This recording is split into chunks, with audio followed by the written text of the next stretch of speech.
ሰላም ውድ የዚህ ቻናል ቤተሰቦች እንደምን ቆያችሁ? እንደምን ሰነበታችሁ?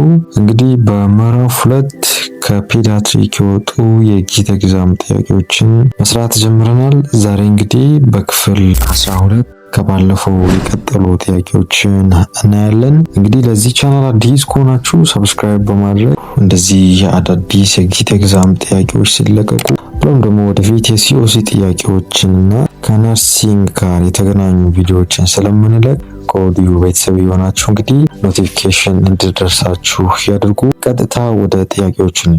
Question number 56. A prima gravida mother came to antenatal care on her 37th weeks of gestation and a nurse asked her about child feeding practice preparedness. What is the initial information the mother to be asked? A. The value of timely initiation of breastfeeding. B. The nutritional content of breast milk. Possible feeding option.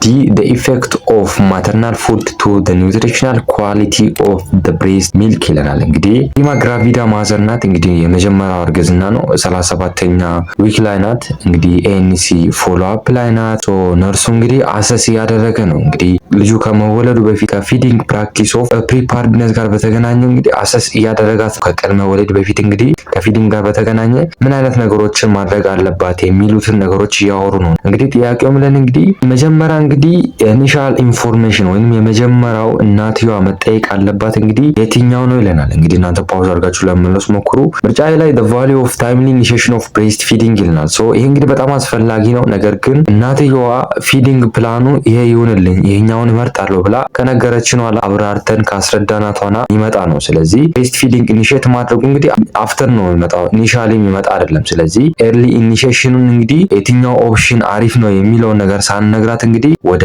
ኢኒሺዬሽን ኦፍ ብሬስት ፊዲንግ ፕሮሞት አናረጋትም ማለት ነው። ስለዚህ ካንስል ታደርጋላችሁ። ምርጫ ቢ ላይ the nutrient content of breast milk ይለናል። ሶ እንግዲህ በጣም ዲቴይል ነው አይደለ? ሶ ፕሪፓርድነስ ላይ ውስጥ ያሉት ለምሳሌ አንዳንዴ ካልቸራል ጋር በተገናኘ እንግዲህ አንዳንድ ባህሎች ውስጥ እንግዲህ ኮሌስትሮል የምንለው ነው ወይንም የመጀመሪያ ሚልክ በውስጡ ብዙ የተለያዩ ሚነራሎች እና ኒውትሪየንቶችን የያዘ ነውና እንግዲህ ይሄኛውን ምን ያደርጋሉ? አይጠቀሙም ወይ ይደፉታል፣ ልጁ እንዳያገኝ ያደርጋሉ። ሶ ይህ አይነት በሚኖርበት ጊዜ እንግዲህ ካውንስል ማድረግ ያስፈልጋል። ነገር ግን እንደ መጀመሪያ አድርገን አንወስደውም። በተጨማሪም እንግዲህ እንደ መጀመሪያ ፈርስት አሰስመንት ኮስችን አንወስደውም። ስለዚህ ካንስል ታደርጋላችሁ። ምርጫ ሲ ላይ ፖሲብል ፊዲንግ ኦፕሽን የሚለው እንግዲህ ትክክለኛ መልሳችን ነው። ምክንያቱም ኢኒሻል ኤንድ ኢምፖርታንት የሆኑ ኮስችን እንግዲህ ከፊዲንግ ፕሪፓርድነስ ጋር በተገናኘ እንግዲህ ኦፕሽኖችን ማወቅ ነው። እንግዲህ ኤክስክሉሲቭ ብሬስት ፊዲንግ አለ፣ ኤክስፕሬስ ብሬስት ፊዲንግ አለ፣ ሚክስድ ፊዲንግ አለ፣ ፕላስ ፎርሙላ ፊዲንግ አለ። ስለዚህ ስለነዚህ ኦፕሽኖች በደንብ አድርገን ምን ማድረግ ያስፈልጋል? ካውንስል ማድረግ ያስፈልጋል። እሷ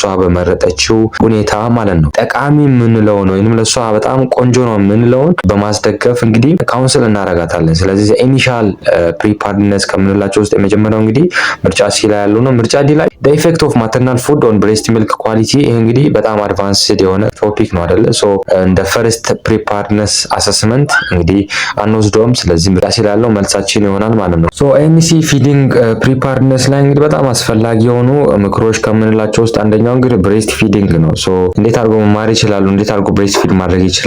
ስለዚህ አንዳንድ አዳዲስ እናቶች እንግዲህ ኬዛችን ላይ ፕሪማ ግራቪዳ ናት። ስለዚህ አዲስ እናት ናት። ሶ እንግዲህ ከዚህ በፊት ልጅ ወልዶ ማያውቁ ናቸው። ስለዚህ ልጁ ከመምጣቱ በፊት እንግዲህ ስትረሱን ለመቀነስ የልጁን የሰርቫይቭ መጠንም እንግዲህ ከፍ ለማድረግ ብሬስት ፊዲንግ እንዴት እንደሆነ ማስተማር ያስፈልጋል። ሶ የመጀመሪያው እንግዲህ ኤክስክሉሲቭ ብሬስት ፊዲንግ ነው። ስለሱ ጠቀሜታ መንገር ያስፈልጋል።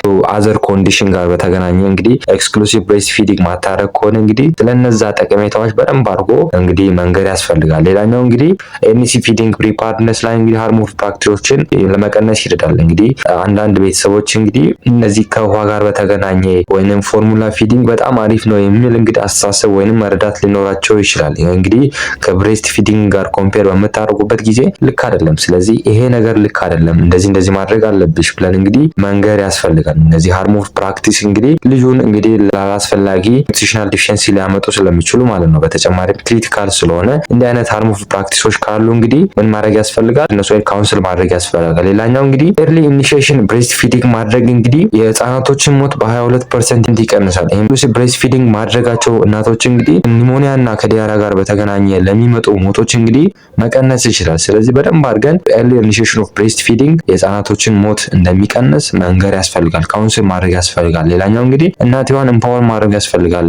በጣም ኮንፊደንስ እንዲሰማት የምትፈልገውን አይነት ምርጫ እንድትወስን በደንብ አድርገን እናትዋን ካውንስል ማድረግ ያስፈልጋል። ሶ እነዚህ በጣም ክሪቲካል ናቸው ማለት ነው። ሶ በእኛ ኬዝ ላይ እንግዲህ ኦፕሽኖችን እንግዲህ እንድትጠይቅና ማሳወቅ ያስፈልጋል ማለት ነው። ስለዚህ መልሳችን ምርጫ ሲል ያለው ነው። Question 57 A 15-year-old child was brought to pediatric emergency after motor vehicle accident over both lower extremities. On assessment, child has history of severe bleeding, blood pressure of 18 per 14 mm of mercury, respiratory rate of 28 breaths per minute, pulse rate 19 beats per minute, temperature of 36 degrees centigrade, leg of rigid and shallow breathing. What could be the most likely diagnosis of this child? A. Hypovolemic shock, B. Cardiogenic shock, C. Anaphylactic shock, D. septic shock ይላል። እንግዲህ እድሜው 15 የሆነ ህጻን ልጅ ነው። እንግዲህ በመኪና አደጋ ነው ወደ ሆስፒታል የመጣው። እንግዲህ እግሮቹ ላይ ነው አደጋው የደረሰው። እንግዲህ ሂስትሪ ኦፍ ሲቨር ብሊዲንግ አለው። ልጁ በጣም ደምቷል። ብለድ ፕሬሸሩ 80/40 ነው። ይሄ እንግዲህ ሲቨር የሆነ ሃይፖቴንሽን ውስጥ እንዳለ ያሳየናል። ሬስፓይራቶሪ ሬቱ 28 ነው። እንግዲህ ሻሎ ብሪዚንግ ውስጥ እንዳለ የሚያሳየን ነው። ፐልስ ሬቱ 90 ነው። ኢትስ ኖርማል። ኤክስትሪሚቲው እንግዲህ በጣም ኮልድ ነው ወይንም ሪጅድ ነው ይለናል። ቴምፕሬቸሩ 36 ዲግሪ ሴንቲግሬድ ነው። ሶ ጥያቄው ብለን እንግዲህ ዲያግኖሲስ የምታደርጉት እንግዲህ የትኛው ታይፕ ኦፍ ሾክ ነው ብለን እንግዲህ እናንተ ፓውዝ አድርጋችሁ ለመመለስ ሞክሩ። ምርጫ ላይ ሃይፖቮሊሚክ ሾክ የሚለው እንግዲህ ትክክለኛ መልሳችን ነው። ምክንያቱም ማሲቭ የሆነ ብለድ ሎስ ፍሮም ትራውማ አለ። በተጨማሪም እንግዲህ ሰርኩላቶሪ ብለድ ቮሊዩሙ በጣም ቀንሷል። እንግዲህ ብለድ ፕሬሸሩ ቀንሷል። ሃይፖክሲያ ውስጥ ይገባሉ ማለት ነው። ሶ ሃይፖቮሊሚክ ሾክ እንደነ ክላሲክ ሳይኖች አንደኛ እንግዲህ ልጁ ያሳያለው ሃይፖቴንሽን ውስጥ ነው፣ ታካፒኒያ ውስጥ ነው። በተጨማሪም እንግዲህ ኮልድ የሆነ ኤክስትሪሚቲ ያለው ሂስትሪ ኦፍ ብሊዲንግ አለው ማለት ነው። ስለዚህ ሃይፖቮሊሚክ ሾክ ኢዝ ኮሬክት አንሰር። ምርጫ ቢ ላይ ካርዲዮጀኒክ ሾክ ይለናል። ይሄ እንግዲህ መልስ ሊሆን አይችልም፣ ምክንያቱም ምንም አይነት ሂስትሪ የለውም። ሄርት ዲዚዝ ጋር በተገናኘ ቼስት ትራውማም የለውም ወይንም ሄርት ፌለር ሳይኖች እንግዲህ የሉትም። ልጁ ካርዲዮጀኒክ ሾክ እንደሚያመላክቱ ምልክቶች የሉም። ስለዚህ ካንሰል ታደርጋላችሁ። ምርጫ ሲላ አናፍላክቲክ ሾክ ይለናል። አናፍላክቲክ ሾክ እንግዲህ በሚኖርበት ጊዜ ሪሌትድ ቱ ከስኪን ጋር በተገናኘ እንግዲህ ዩሪቲካሪያ ይኖራቸዋል። ይህም ማለት በጣም ቀይ የሆነ ቆዳቸው ይቀያየራል። ይህም ከምን የተነሳ ሊሆን ይችላል? አንዳንድ እጽዋቶች ሊሆኑ ይችላል። ከዚህ ጋር በተገናኘ እንግዲህ አላርጂክ ዴቨሎፕ በሚያደርጉበት ጊዜ አናፍላክቲክ ሾክ ያጋጥማቸዋል። ሶ ልጁ ላይ እንግዲህ ዊዚንግ የለውም። አናፍላክቲክ ሾክ እንድንል ዋነኛ ሳይን ነው። ሌላኛው እንግዲህ ፊታቸው ላይ ስዌሊንግ ይኖራል። አናፍላክቲክ ሾክ በሚኖርበት ጊዜ ስዌሊንግ ይኖራቸዋል። እንግዲህ የኛ ኬዝ ላይ ሃይፖቴንሽን አለ። ሃይፖቴንሽን ዋን ሳይን ኦፍ አናፍላክቲክ ሾክ ነው። ግን እንግዲህ ከትራውማ ሪሌትድ ብሊዲንግ ጋር አይገናኝም ማለት ነው። ስለዚህ ካንሰል ታደርጋላችሁ። ምርጫ ዲ ላይ ሴፕቲክ ሾክ ይለናል። ይሄ እንግዲህ አሶሺየትድ የሚሆነው ብዙ ጊዜ እንግዲህ ከኢንፌክሽን አንጻር እንግዲህ ከፍተኛ የሆነ ቴምፕሬቸር መውረድ በሚኖርበት ጊዜ ሴፕቲክ ሾክ እንግዲህ ተጋላጭ ይሆናሉ ማለት ነው። እንግዲህ የኛ ኬዝ ላይ ቴምፕሬቸሩ ኖርማል ነው። ስለዚህ ካንሰል ታደርጋላችሁ። መልሳችን ምርጫ ኤ ላይ ያለው ሃይፖቮሊሚክ ሾክ ይሆናል ማለት ነው። Question number 58. A 6-year-old child came to an emergency OPD with a complaint of barking cough of 1 day duration. On examination, she had audible stridor at rest, suprasternal and sternal retraction at rest, but no fever and agitation. What is the most likely diagnosis of this child? A. Acute spasmodic laryngitis, B. Bacterial tracheitis, C. Impeding respiratory failure, D. Acute laryngotracheobronchitis ይላል። እንግዲህ እድሜው 6 የማይል ህጻን ልጅ ነው። እንግዲህ ባርኪንግ ካፍ አለው። ሶ ዋን ክላሲክ ሳይን ነው አይደለ? በተጨማሪም እንግዲህ አትሬስት ላይ እንግዲህ አውዲብል ስትራይደር እና ሱፕራስተርናል ኤንድ ስተርናል ሪትራክሽን አለው። ሶ ምንም አይነት ትኩሳትና ኤጄሽን የለውም። እንግዲህ ጥያቄው ምለን እንግዲህ the most likely diagnosis የሚሆነው የትኛው ነው የሚለን እንግዲህ እናንተ ፓውዝ አድርጋችሁ ለመመለስ ሞክሩ። ምርጫ ላይ አኪዩት ስፓስሞዲክ ላራንጃይተስ ይለናል። ሶ አኪዩት ስፓስሞዲክ ላራንጃይተስ በሚኖርበት ጊዜ እንግዲህ አትሬስት ላይ እንግዲህ ስትራይደር የላቸውም። በተጨማሪም እንግዲህ ኦኪር የሚሆነው አትናይት ነው። ሳደን ኦንሴት ነው ያለው። በተጨማሪም ማይልድ ሲምፕተም ነው ያለው። ይሄን አይል የከፋ አይነት ሲምፕተም የለውም። ስለዚህ ካንሰል ታደርጋላችሁ። ምርጫ ላይ ባክቴሪያል ትራካይተስ ይላል። ባክቴሪያል ትራካይተስ በሚኖርበት ጊዜ እንግዲህ ኢትስ ባክቴሪያል ሲኖር ሁሌም ምን አለ? ኢንፌክሽን አለ ወይንም ምን አለ የትኩሳት መጨመር አለ። በተጨማሪም እንግዲህ ልጆቹ በምታዩበት ጊዜ ቶክሲክ የሆነ አፒራንስ ይኖራቸዋል። በተጨማሪም እንግዲህ ራፒድ የሆነ በጣም የሚፈጥን እንግዲህ ኤርዌይ ኦብስትራክሽን አላቸው ባክቴሪያል ትራካይተስ በሚኖርበት ጊዜ። ነገር ግን እኛ ኬዝ ላይ ተንጸባራቂ አይደለም፣ ስለዚህ ካንሰል ታደርጋላችሁ። ምርጫ ሲ ላይ ኢምፔዲንግ ሪስፓይራቶሪ ፌለር ይለናል። ሶ ይሄ እንግዲህ ዲያግኖሲስ አይደለም፣ ክሊኒካል ምልክቶችን ነው የሚጠቁመን። ለምሳሌ እነዚህ ሳያኖሲስ ካለ፣ አልተርድ ኮንሽስነስ ካለ፣ ኤግዚስትድ ከሆነ ልጁ እንግዲህ ኢምፔዲንግ ሪስፓይራቶሪ ፌለር እንዳለ ክሊኒካሊ ስታተሱን ይነግረናል እንጂ ዲያግኖሲስ አይደለም ማለት ነው። በተጨማሪም እንግዲህ የኛ ኬዝ ላይ አይነት ክስተት የለም። ሶ ካንሰል ታደርጋላችሁ። ምርጫ ዲ ላይ ያለው አኪዩት ላሪንጎ ትራንኪዮ ብሮንካይተስ የሚለው እንግዲህ ትክክለኛ መልሳችን ይሆናል ማለት ነው። ምክንያቱም ሌላኛው ስሙ እንግዲህ ቫይራል ክሩፕ የምንለው ማለት ነው። ሶ ቫይራል ክሩፕ እንድንል ደግሞ ዋነኛ ምልክቶች እንግዲህ የመጀመሪያው ባርኪንግ ካፍ፣ ተጨማሪ አትሬስት ላይ ስትራይደር አለው። ሌላኛው እንግዲህ ቼስት ሪትራክሽን አለው። በተጨማሪም እንግዲህ ኤጂቴድ እና ፌቨር አለመኖሩ እንግዲህ ቫይራል ክሩፕ እንድንል ይጠቁመናል። ሶ መልሳችን ምርጫ ዲ ላይ ያለው ይሆናል ማለት ነው። Question number 59. An asphyxiated newborn is brought to a newborn care or resuscitation. A nurse provided positive pressure ventilation for 13 seconds and reassessed the baby. The reassessment finding were favored breathing with heart rate of 17 beats per minute as well as poor muscle tone. What is the next most appropriate step in the management of the newborn? A. Position and continuous bag and mask ventilation. B. Start chest compression and continue bag and mask ventilation. C. Start plasma volume expander with bag and mask ventilation. D. Provide medication that can improve heart rate. D. አስፋክሲየትድ የሆነ ህጻን ልጅ ነው እንግዲህ ሪሳስቴትድ ተደርጓል። ከ30 ሰከንድ በኋላ እንግዲህ ፖዚቲቭ ፕሬሸር ቬንቲሌሽን ከተሰጠ ከ30 ሰከንድ በኋላ ከእንደገና አሰስ አደረገች። አሰስ በምታደርግበት ጊዜ እንግዲህ heart rate 70 ነው። እንግዲህ ብሪዝ በሚያደርግበት ጊዜ ልክ ምጥ ላይ እንዳለች እናት ነው የሚተነፍሰው። ሌላኛው እንግዲህ ፑር የሆነ መስል ትሆናል። ሶ ጥያቄው ምለን እንግዲህ ቀጣይ አፕሮፕሪየት የሆነው ቤስት ማናጅመንት የትኛው ነው ይላል። እንግዲህ እናንተ ፓውዝ አድርጋችሁ ለመመለስ ሞክሩ። ምርጫ ዲ ላይ ፕሮቫይድ ሜዲኬሽን ዛት ካን ኢምፕሩቭ ዘ ሄርት ሬት ይለናል። ይሄ እንግዲህ አናረግም፣ ምክንያቱም ወደ ሜዲኬሽን የምንሄደው ወይንም እነዚህ አድሬናሊን ወይንም እነዚህ ኢፒኔፍሪንን የምንሰጠው ቬንቲሌሽን እና ኮምፕሬሽን ሰርተን ሄርት ሬቱ ከ60 በታች ከሆነ ወደ ሜዲኬሽን እንሄዳለን። ነገር ግን የኛ ኬዝ ላይ ሄርት ሬቱ ስንት ነው? 70 ነው። ስለዚህ ካንስል ታደርጋላችሁ። ምርጫ ሲ ላይ ስታርት ፕላዝማ ቮሊዩም ኤክስፓንደር ዊዝ ባግ ኤንድ ማስክ ቬንቲሌሽን ይለናል። ይሄ እንግዲህ አስፈላጊ አይደለም፣ ምንም ሃይፖቮሊሚያ ወይንም ብሌድ ሉዝ የለውም። ነገር ግን ሃይፖቮሊሚያ ወይንም ብሌድ ሉዝ ካለ ቮሊዩም ኤክስፓንደር ዊዝ ባግ እና ማስክ ቬንቲሌሽን እናደርግ ነበር ወይንም እንጀምር ነበረ ማለት ነው። ስለዚህ የኛ ኬዝ ላይ ሃይፖቮሊሚያ እና ምንም አይነት ብሌድ ሉዝ የለም። ስለዚህ ካንስል ታደርጋላችሁ። ምርጫ ቢ ላይ ስታርት ቼስት ኮምፕሬሽን ኤንድ ኮንቲኒው ባግ ኤንድ ማስክ ቬንቲሌሽን ይለናል። ይሄ እንግዲህ ትክክል አይደለም፣ ምክንያቱም ቼስት ኮምፕሬሽን እንግዲህ የሚጀመረው ሄርት ሬቱ ከ60 በታች ከሆነ ነው። ይሄም እንግዲህ አክቲቭ የሆነ ኢፌክቲቭ የሆነ ቬንቲሌሽን ሰጥተን ሄርት ሬቱ ከ60 በታች ከሆነ ቼስት ኮምፕሬሽን እንሰጣለን። ነገር ግን የኛ ኬዝ ላይ እንግዲህ ሄርት ሬቱ ስንት ነው? 70 ነው። ሶ ቼስት ኮምፕሬሽን ማስጀመራችን ትክክል አይደለም ማለት ነው። ሶ ትክክለኛ መልሳችን እንግዲህ ሪፖዚሽን ኤንድ ኮንቲኒው ባግ ኤንድ ማስክ ቬንቲሌሽን የሚለው ትክክለኛ መልሳችን ይሆናል። ምክንያቱም እንግዲህ እንደዚህ ሪሳስቴሽን በምታደርጉበት ጊዜ እንግዲህ ሄርት ሬቱ ከ60 እስከ 99 ቢትስ ፐር ሚኒት በሚሆንበት ጊዜ እንግዲህ ምን ሰጠው ቬንቲሌሽናችን ወይንም ሪሳስቴት የምናደርግበት ወይ ኢፌክቲቭ እንዳልሆነ ነው የሚነግረን። ስለዚህ ምን ያስፈልጋል? ኮንቲኒየስ የሆነ ቬንቲሌሽን ያስፈልገዋል ማለት ነው። ስለዚህ ቀጣይ ስቴፕ ምንድነው? እንግዲህ ቬንቲሌሽኑን ኮሬክት ማድረግ ነው። ሶ እንዴት አድርገን ቬንቲሌሽኑን ኮሬክት እናደርጋለን?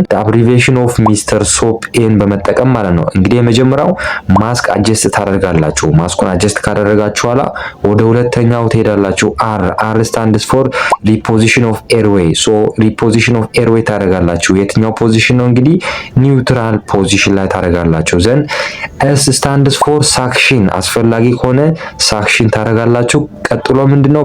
ቀጥሎ እንግዲህ ሳክሽን ካደረጋችሁ በኋላ ኦ ነው። ኦ ደግሞ ምንድነው? እንግዲህ አፉን መክፈት ነው። ኦፕን ኦፍ ዘ ማውዝ ነው። ቀጥሎ ያለው እንግዲህ ፒ ነው። ፒ ደግሞ ፕሬሸሩን ኢንክሪዝ ማድረግ ያስፈልጋል። የመጨረሻዋ ኤ ደግሞ አልተርኔቲቭ ኤርዌይ፣ ሌሎች ተጨማሪ ኤርዌይ ማናጅመንቶችን መተግበር ያስፈልጋል ነው። ስለዚህ እነዚህ ኒሞኒኮች በመጠቀም እንግዲህ ኮሬክት ማድረግ ይቻላል ማለት ነው ቬንቲሌሽናችንን። ስለዚህ ትክክለኛ መልሳችን ምርጫ ኤ ላይ ያለው ይሆናል ማለት ነው። Question number 6.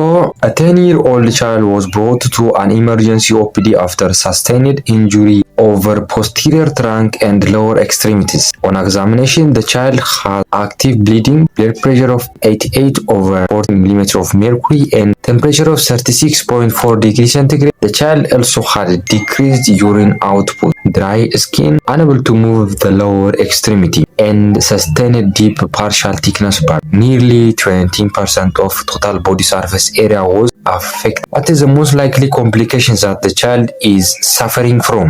A. shock, B. infection, C. disabling contracture፣ ዲ ፐልምነሪ ኢደማ ይለናል። እንግዲህ እድሜው 10 የሆነ ህጻን ልጅ ነው። እንግዲህ በዲፕ ፓርሻል ቲክነስ ኦፍ በርንን እንግዲህ መጥቷል። እንግዲህ ቶታል ቦዲ ሰርፌስ ኤሪያው እንግዲህ 20% አፌክትድ ሆኗል። እንግዲህ አክቲቭ ብሊዲንግ አለው። ብለድ ፕሬሸሩ 88/40 ነው። እንግዲህ ሃይፖቴንሽን ውስጥ እንዳለ ይነግረናል። ዩሪን አውትፑቱ እንግዲህ ቀንሷል። ድራይ ስኪን አለው። በተጨማሪም እንግዲህ 36.4 ዲግሪ ሴንቲግሬድ ነው ቴምፕሬቸሩ። ጥያቄውም ላይ እንግዲህ the most likely complication ልጁ እንግዲህ ሳፈር እያደረገ ያለው የትኛው ኮምፕሊኬሽን ነው ይለናል። እንግዲህ እናንተ ፓውዝ አድርጋችሁ ለመለስ ሞክሩ። ምርጫ ዲ ላይ ፐልሚነሪ ኢደማ ይለናል። ፐልሚነሪ ኢደማ እንግዲህ መልስ አይሆንም። ምክንያቱም ፐልሚነሪ ኢደማ የምንለው እንግዲህ ከፍሉድ ኦቨርሎድድ ጋር ይገናኛል። ሶ ፍሉድ ኦቨርሎድ እንደሆነ የሚያሳዩ ምልክቶችን እያሳየ አይደለም። ሶ ካንስል ታደርጋላችሁ። ምርጫ ሲ ላይ ዲሰብሊንግ ኮንትራክቸር ይለናል። ሶ ዲሰብሊንግ ኮንትራክቸር እንግዲህ ሎንግ ተርም ኮምፕሊኬሽን ነው። እንግዲህ ከሳምንታት እስከ ወራት ሊፈጅ ይችላል። አኪዩት አይደለም። ስለዚህ ካንስል ታደርጋላችሁ። ምርጫ ቢ ላይ ኢንፌክሽን ይለናል። ሶ ኢንፌክሽንም እንግዲህ ሌት ኮምፕሊኬሽን ነው። ከቀናቶች ኋላ የሚመጣ ነው። ኢሚዲየት የሆነ ኮምፕሊኬሽን አይደለም። ሶ ካንስል ታደርጋላችሁ። እንግዲህ ትክክለኛ መልሳችን ምርጫ ኤ ላይ ያለው ሾክ ይሆናል ማለት ነው። ምክንያቱም the classic sign of hypovolemic shockን እያሳየ ነው ያለን። አንደኛው ሃይፖቴንሽን ነው። ሁለተኛው እንግዲህ ዩሪን አውትፑቱ ቀንሷል። ፍሉድ ሉዝ አለው ዲው ቱ በርን። በተጨማሪም እንግዲህ አክቲቭ የሆነ ብሊዲንግ አለ ይለናል። ቆዳው እንግዲህ ድራይ የሆነ ስኪን አለ። እንግዲህ ቶታል ቦዲ ሰርፌስ ኤሪያ ከ15 እስከ 20% በሚሆንበት ጊዜ እንግዲህ ህጻናቶች ለሾክ ተጋላጭ ይሆናሉ ማለት ነው። እንግዲህ ልጁ እያሳየን ያለው እንግዲህ ሾክ ነው ማለት ነው። የመጀመሪያው ከ24 እስከ 48 ሰዓት ውስጥ እንግዲህ ኮምፕሊኬሽኖች ይከሰታሉ ተብሎ የሚጠበቀው እንግዲህ ሾክ ነው። ስለዚህ ይሄን ነው መጀመሪያ ላይ እንግዲህ ነርሶች ትሪት የሚያደርጉ። ስለዚህ the most complication እያሳየን ያለው ልጁ እንግዲህ ሾክ ነው ማለት ነው። ስለዚህ ምርጫ ኤ it is the correct answer።